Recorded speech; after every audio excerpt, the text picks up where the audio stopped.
Saudara Presiden Jokowi mereshuffle kabinet saat pemerintahannya tersisa 2 bulan lagi. Yang menjadi sorotan adalah Menteri Hukum dan HAM Yasona Laoly yang ikut diganti.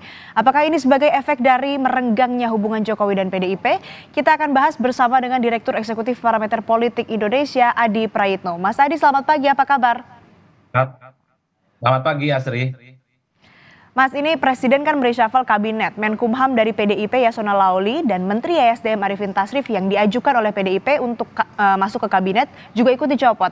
Ini sebagai bukti hubungan renggang Jokowi dan PDIP atau memang ini ada alasan profesionalisme atau kinerja? Anda melihat ini seperti apa?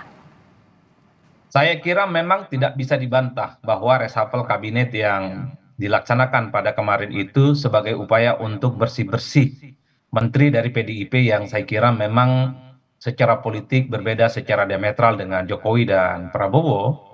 Apalagi misalnya publik melihat yang diganti itu hanya dua menteri yang saya kira memang sangat erat kaitannya dengan PDIP. Oleh karena itu wajar kalau kemudian hal-hal yang sifatnya politis itu lebih mengemuka dan lebih kuat dibandingkan dengan alasan-alasan kinerja dan profesionalisme dalam konteks reshuffle yang dilakukan oleh Presiden kemarin ya. Kalau alasan kinerja dan profesionalisme, saya kira banyak menteri yang mesti direshuffle, banyak menteri yang mesti diganti.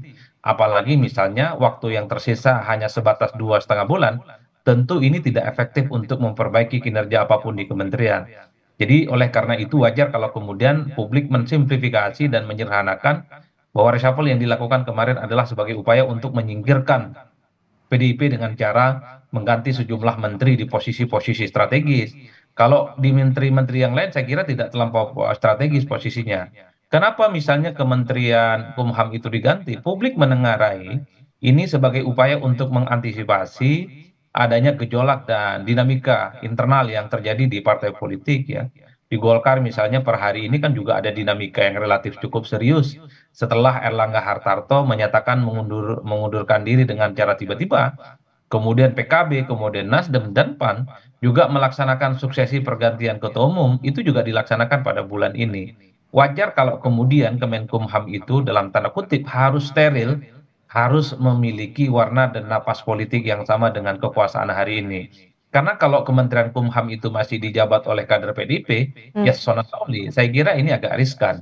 Apalagi misalnya beberapa waktu yang lalu, perpanjangan pengurus kader-kader PDIP yang mestinya berakhir 2024 diperpanjang jadi 2025, itu kan juga menjadi persoalan-persoalan yang cukup serius yang saya kira menjadi catatan kenapa Yasona itu kemudian direshuffle. Nah, yang kedua soal kenapa Menteri SDM ini diganti, tentu ini untuk memberikan bobot yang lebih kuat kepada Pak Bahlil khususnya yang digadang menjadi calon ketua umum Golkar tunggal yang tak ada lawan tanding.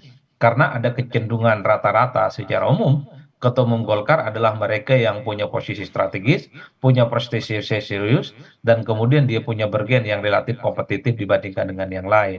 Di luar itu memang ada argumen-argumen ini semacam konsolidasi politik yang terjadi antara Jokowi dan Prabowo Subianto karena memang di berbagai tempat misalnya menteri-menteri yang diangkat itu, wakil menteri yang juga dilantik, termasuk kepala badan yang dilantik, adalah mereka yang juga punya irisan kuat dengan Jokowi dan Pak Prabowo. Jadi hal ini yang saya kira menjadi penebal betapa ada alasan sustainability, keberlanjutan, ataupun proses-proses persiapan transisi dari Jokowi ke Prabowo itu dimulai. Meski dengan cara harus menggergaji, mempreteli satu persatu menteri-menteri yang dimiliki oleh PDIP. Ya, kalau ini adalah upaya bersih-bersih dan juga tadi Anda menyebutkan ini merupakan salah satu upaya untuk melancarkan bagaimana kemudian pergantian pucuk pimpinan Partai Golkar yang saat ini juga dinamikanya sedang bergejolak ya Mas Adi. Tapi kenapa masih ada 5 menteri dari PDI Perjuangan yang ada di kabinet? Seperti mungkin Men PPA, Bintang Puspayoga, Mensos Risma hari ini. Kenapa masih ada?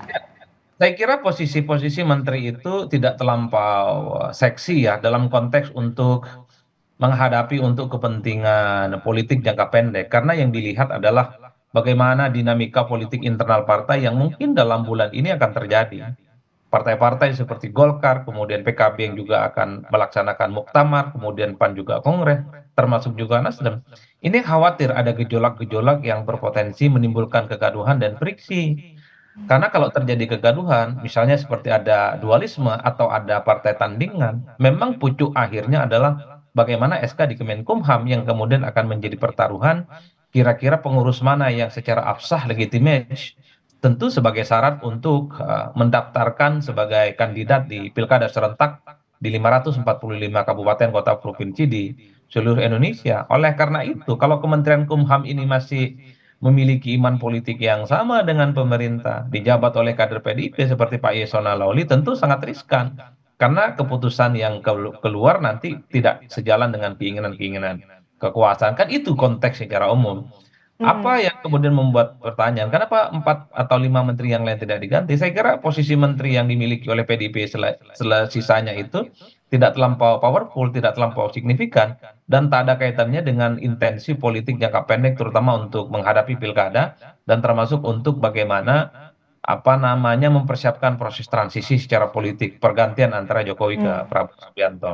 Tapi sebenarnya kalau mau jujur, ini juga ada nuansa bagaimana soal saya sebut tadi konsolidasi politik Mm. semacam sharing power sebenarnya bagi para pendukung Jokowi dan Pak Prabowo Subianto. Bagi saya ini hal alamiah karena Mm. orang-orang yang kemudian dilantik itu cukup identik dengan Jokowi dan cukup identik juga dengan Prabowo Subianto.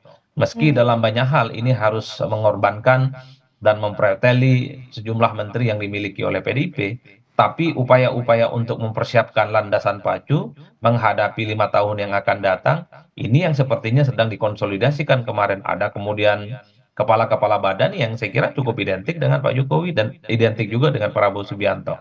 Termasuk menteri dan wakil menteri yang dilantik. Ya, Jadi itu yang sebenarnya secara substantif kita bisa diskusikan. Meski di permukaan publik taunya bahwa reshuffle yang dilakukan kemarin itu reshuffle rasa bersih-bersih menteri-menteri PDIP yang saya kira kiblat politiknya sudah tak lagi sejalan dengan Jokowi dan mm.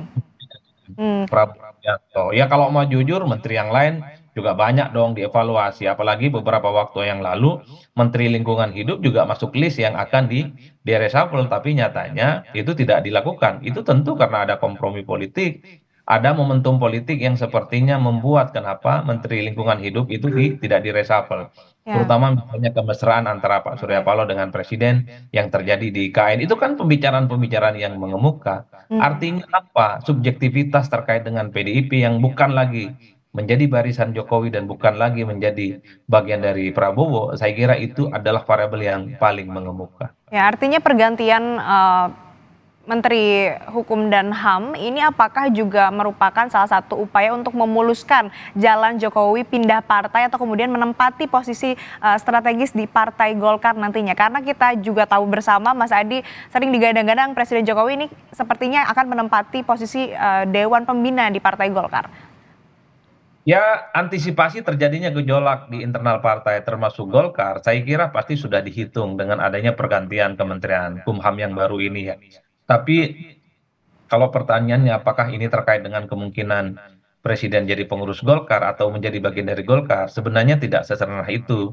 Karena kalau kita membaca nomenklaturnya per hari ini, outsider, orang luar itu masih belum boleh untuk menjadi bagian dari Golkar. Satu-satunya yang bisa memperbolehkan Presiden itu bisa menjadi pengurus Golkar atau menjadi orang penting di Golkar, tentu jangan cara merevisi aturan ataupun ADART lain.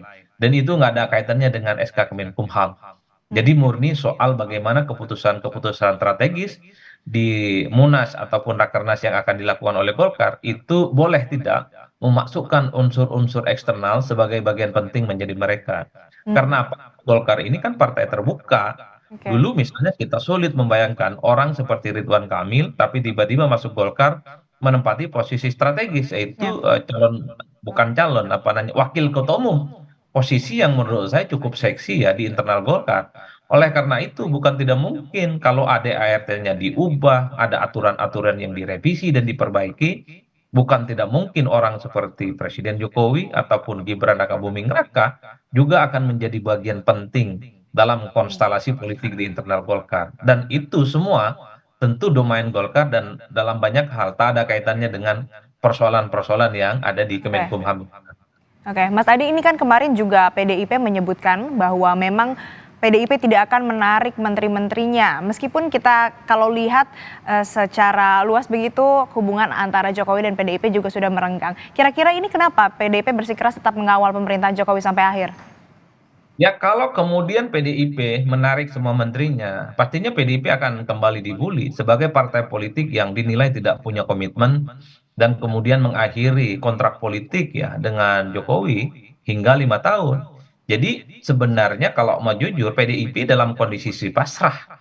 Wajar kalau kemudian pernyataan elit PDIP mengatakan bahwa menteri yang tersisa itu dihibahkan. Mau dipakai oke, nggak dipakai di reshuffle juga oke. Nggak ada persoalan apapun.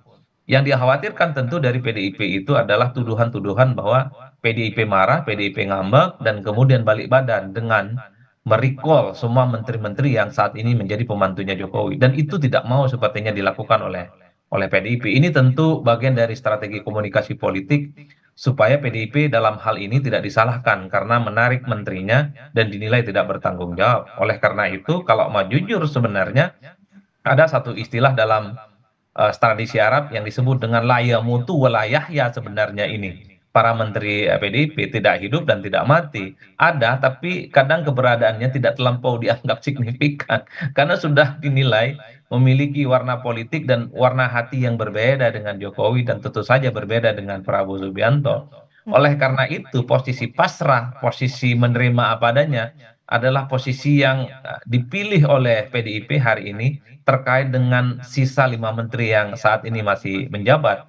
Karena kalau mau jujur, 2 bulan itu bukan waktu yang cukup lama sebenarnya untuk merasakan bagaimana kinerja ataupun bantuan yang dilakukan oleh menteri ini kepada Pak Jokowi. Jadi sekalipun kalau mau diganti, efeknya nggak terlampau ada hal-hal yang sifatnya substantif. Cuman memang reshuffle ini akan mempertebal dan akan memperuncing bagaimana hubungan antara Jokowi dan PDIP yang saya kira belum ada obatnya untuk melakukan rekonsiliasi politik. Ya, baik Mas Adi, artinya memang upaya atau reshuffle yang dilakukan oleh Presiden Jokowi, memang ini ada beberapa menteri-menteri dengan posisi atau jabatan yang strategis. Ini khususnya juga menjadi cerminan bahwa Presiden Jokowi ini berupaya untuk kemudian melancarkan atau mengukuhkan pemerintahannya, melanjutkan pemerintahannya ke pemerintahan selanjutnya ke kepemimpinan Presiden Prabowo Subianto. Dan juga memang kalau misalkan dilihat tadi dari posisi Menteri PDIP ada 5 lagi yang tersisa di Kabinet Indonesia Maju, juga ini kenapa tidak diganti, PDIP tidak berusaha untuk menarik begitu ya. Kalau kita lihat juga sisa waktu yang ada ini masa pemerintahnya tinggal 2 bulan lagi. Tapi kembali harapannya menteri-menteri baru yang dilantik juga bisa menjalankan tugasnya dengan baik. Terima kasih Mas Adi Prayitno, Direktur Eksekutif Parameter Politik Indonesia telah bergabung bersama kami di Sapa Indonesia Pagi. Sehat selalu Mas Adi.